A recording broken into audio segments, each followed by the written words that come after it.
Hello, everyone, and welcome into Tiger Talk. Gerard Wellbrock with you. We'll be joined by head football coach Chris Brown as we talk Fort Hays State football. They put the Raps on an 11-0 season, knocking off Nebraska Kearney 41-7 on Saturday, and then got good news on Sunday. The Tigers, the #1 seed in the Super Region 3. They get a first-round bye and await their first-round opponent in the NCAA Division II playoffs. The program brought to you again by Mocha's Coffee Bakery and Bistro at 27th and Indian Trail, and by Freddy's Frozen Custard and Steak Burgers on North Vine, the taste that brings you back. We'll take our first break. Head coach Chris Brown will join us next right here on Tiger Talk.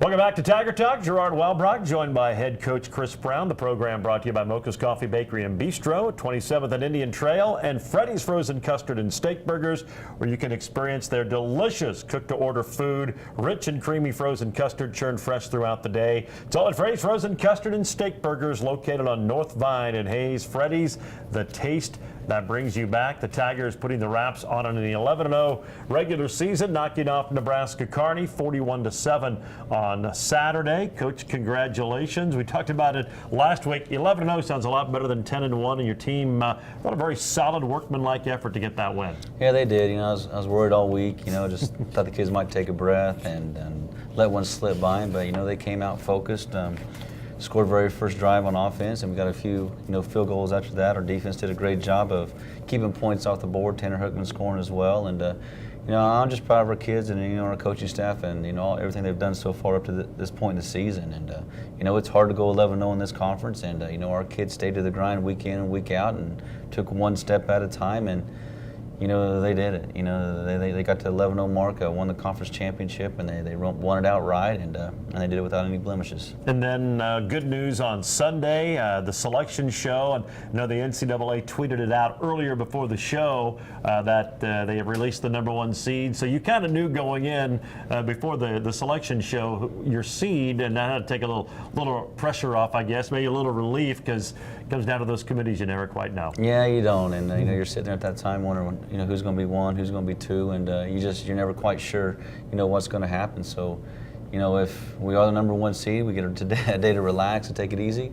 If not, at 4 o'clock, we're going right back to work, and we're able to take a breath here and get our coaches out to recruit for one day here, but we're going to practice here Tuesday, Wednesday, Thursday, and then give them a couple days off, then right back to work on Monday. But that #1 seed's huge for us.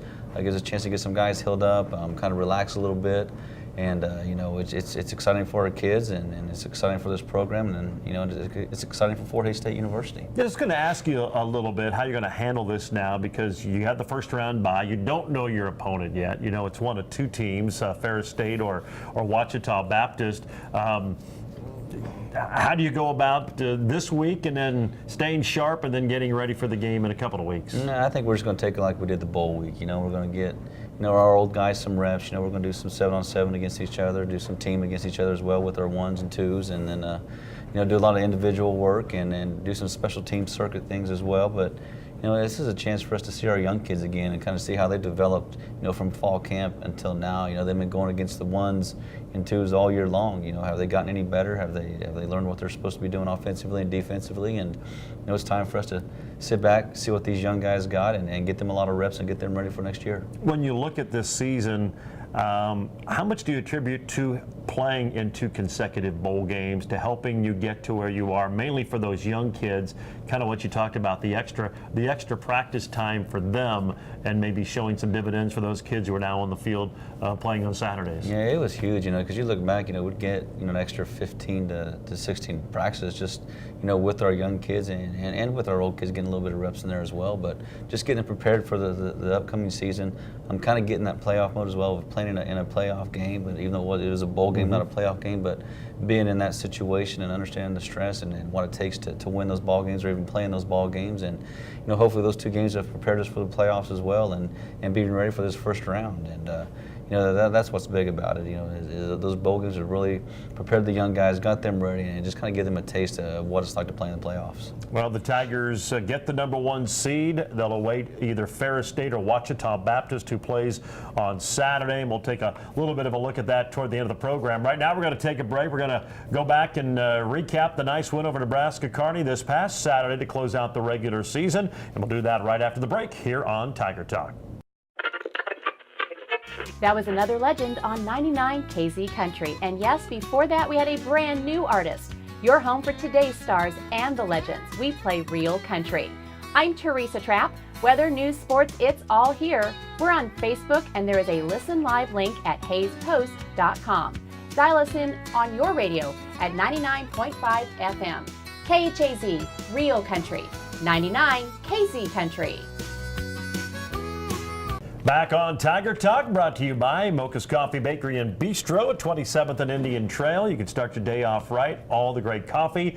They've got something for every meal, including some great breakfast items. So take advantage of their convenient drive-through, 27th and Indian Trail. It's Mocha's Coffee Bakery and Bistro. You kind of touched on it, got off to a quick start, and one of your seniors on Senior Day, Trey Regier, kind of set the tone. Big kickoff return and got you in great field position. You went on down and scored a touchdown. Yeah, it was. I mean, that was huge by him. Coach did a great job of setting those things up all week and preparing our kids for that situation. And Trey did a good job of seeing it.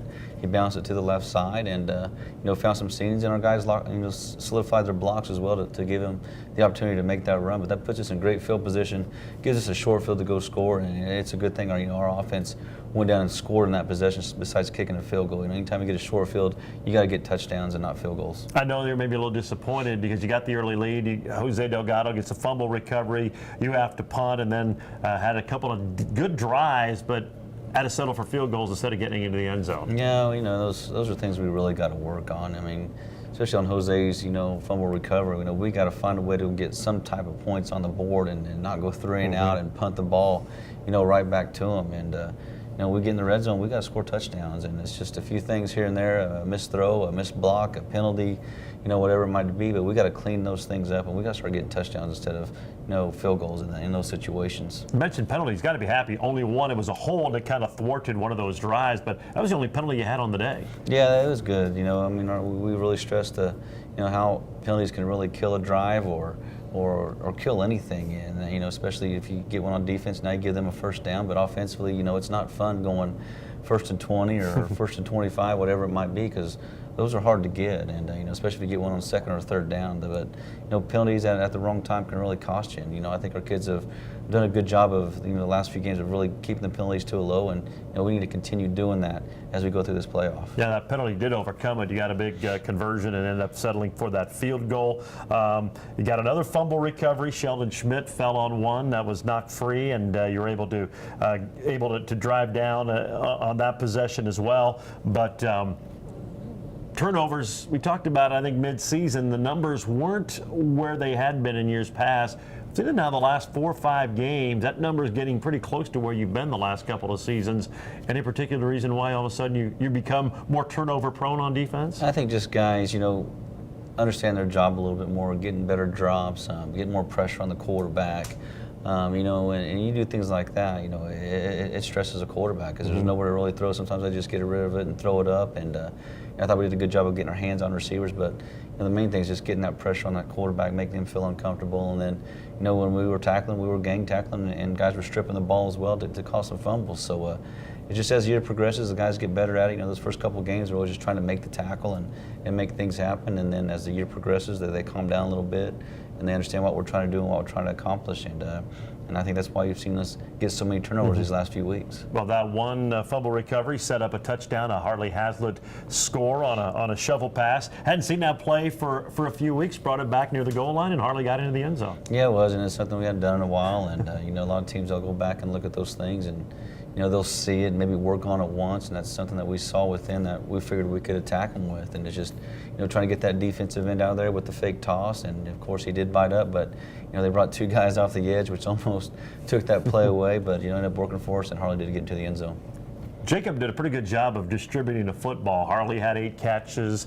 Lane Bieberly tied his career high with 8 catches.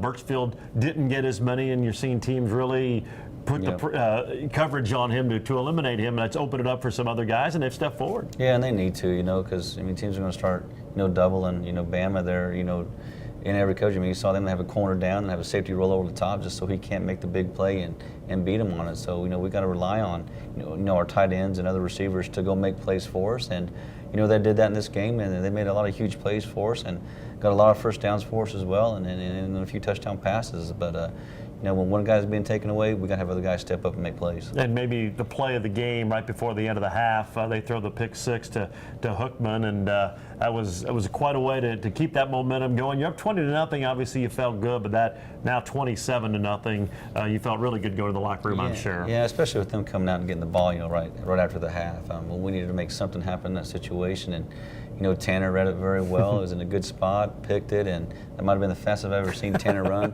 since he's been here. But that's a huge play by that young man to make that and getting the points on the board as well, going in right in before the half. So, they took a lot out of them, took a lot of air out of them as well, and, we just kept rolling in the second half. Tigers led at 27-0 at halftime on Saturday over Nebraska Kearney on Senior Day. We'll take a break, talk about the second half with the coach. Tiger Talk brought to you by Mocha's Coffee Bakery and Bistro and Freddy's Frozen Custard and Steak Burgers, and we're back right after this.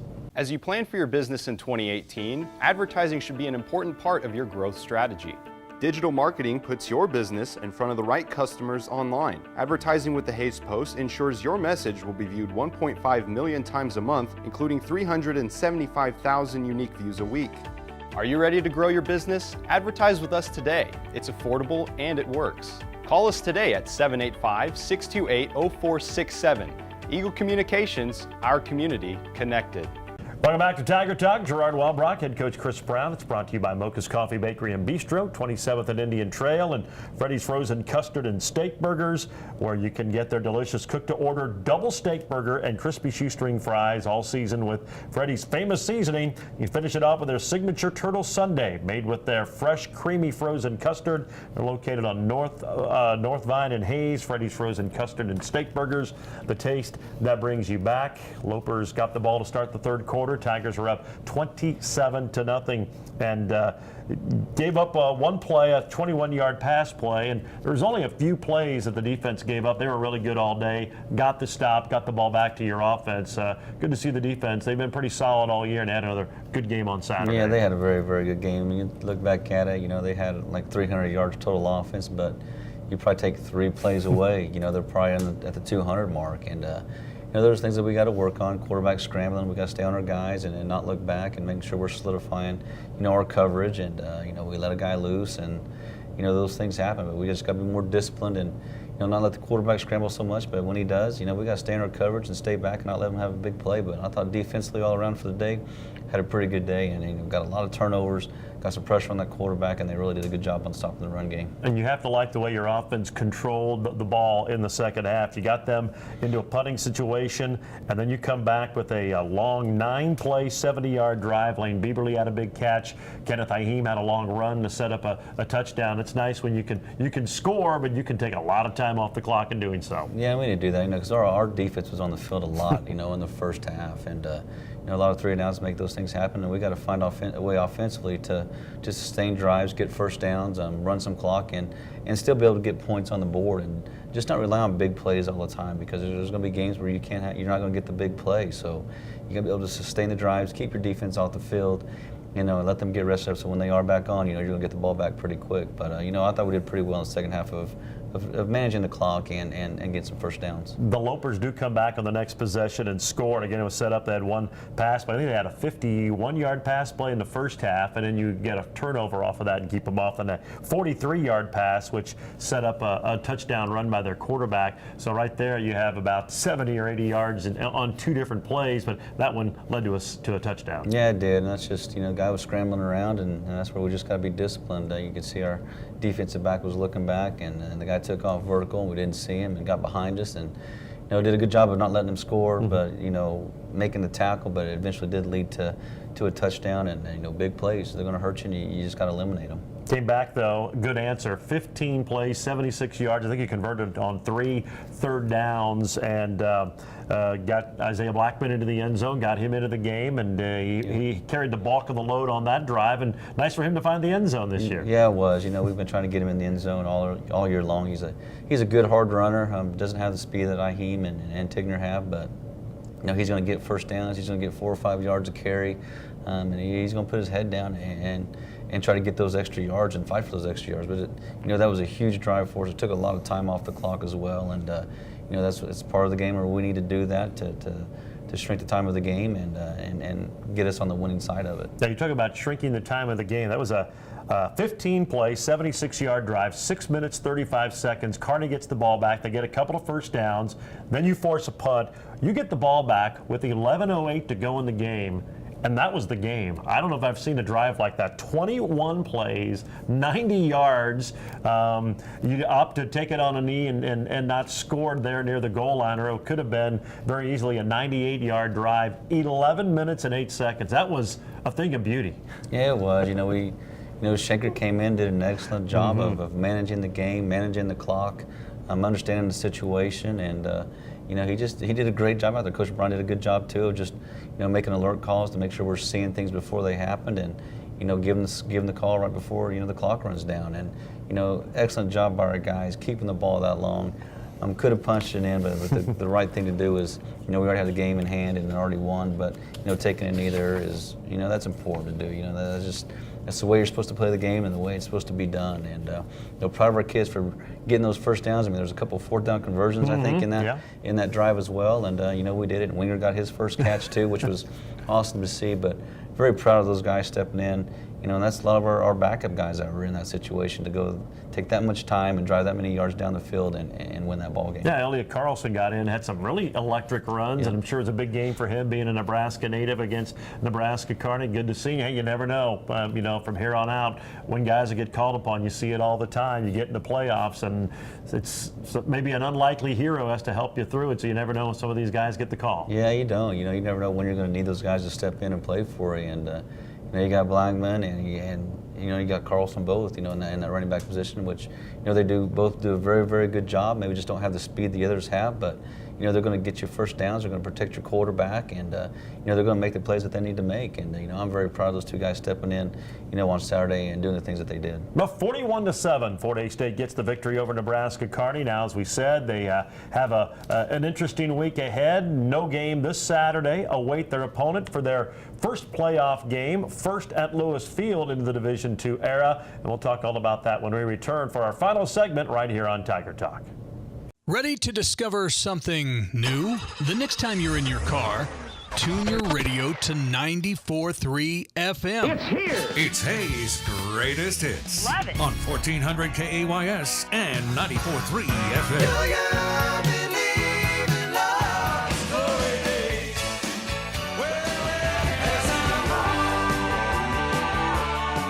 94.3 FM, KAYS. Go ahead, check us out.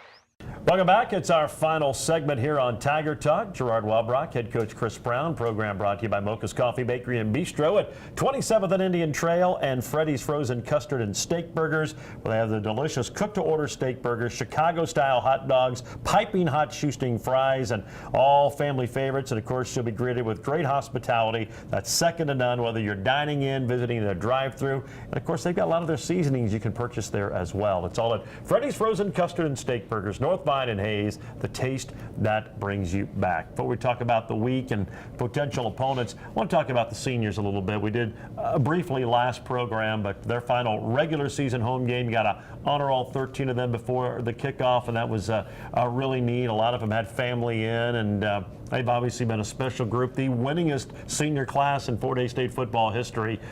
Great to send them out on a winning note, but it's really been a fun bunch. It really has. I mean, we were truly blessed with these seniors. I mean, they've done so much for us and so much for this program, and just day in and day out they come to work. Every single day, whether it's in the weight room, whether it's in the classroom, whether it was summer, whether it was through the spring when we're trying to wear those guys out with the morning conditioning, and they were the group that stayed together and hung together and motivated guys and held guys accountable. And I'm so proud of this group and what they've done for this program. And be the winningest senior class in program history.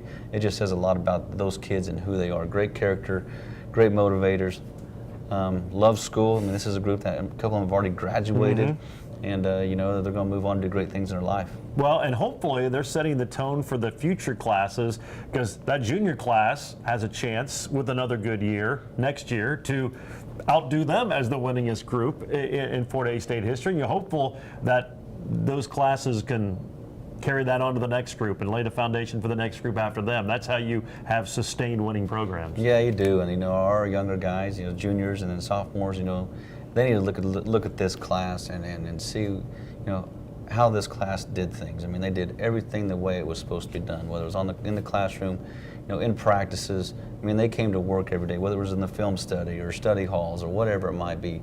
This group had it all. I mean, they did exactly what you're supposed to do to be successful, and we always tell our guys, you do the right things and you make the right choices, great things are going to happen for you, and that's this group, So our younger group, they need to figure out what this class did and how they did it, and try to be better. And if they can be better than this class, I mean, there's going to be great things that happen here. Well, how do you approach this week? We talked about it from the team standpoint, but you don't know who you play. It's the winner of Ferris State, Ouachita Baptist, both very good teams, obviously, or they wouldn't still be playing.